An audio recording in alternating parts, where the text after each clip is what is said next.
Okay, diri na ta. Muhatag kog 4D og sweet tres ha. Sige na, muhatag tag 4D tapos muhatag tag sweet tres. Sige. Diri na ta, diri na ta.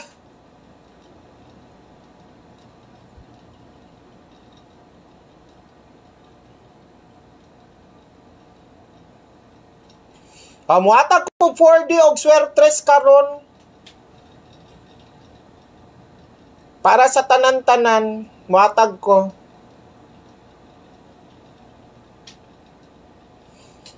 Sige na, i-share na ninyo kay para magkuanta. Magsugod na ta. Double number og 4D ha. Muhatag kog 4D og swertres. Muhatag kog usa ka number sa 4D. Malay ninyo, majakpatan di ay. Ambot, gihatag raman po ni sa kuha. Malay ninyo, wata ka balo majakpatan di ay na to. Isa ka buok nga 4D. 4D ba yaron kay Biyernes ron? 4D ang draw ron kay Biyernes. So, malay ninyo, jakpatan di ay ninyo.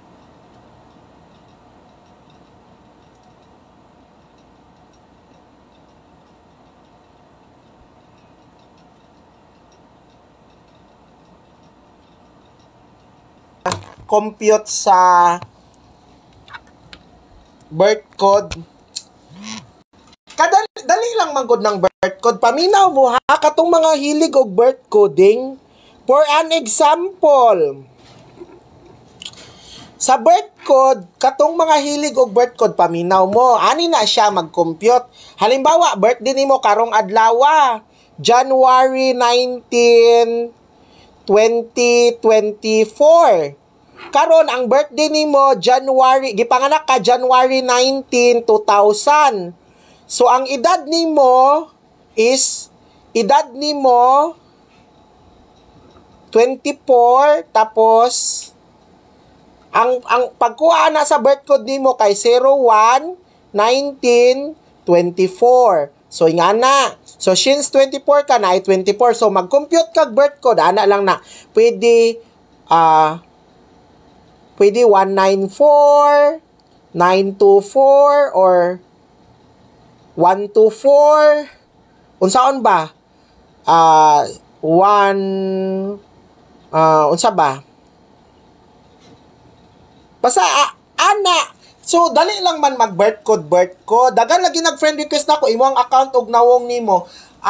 Sigurado ko, si DI, wata kabalo. Basi di ay makadaog di ay mo sa akong ihatag nga 4D, di ba? Nya, ikuan lang ninyo.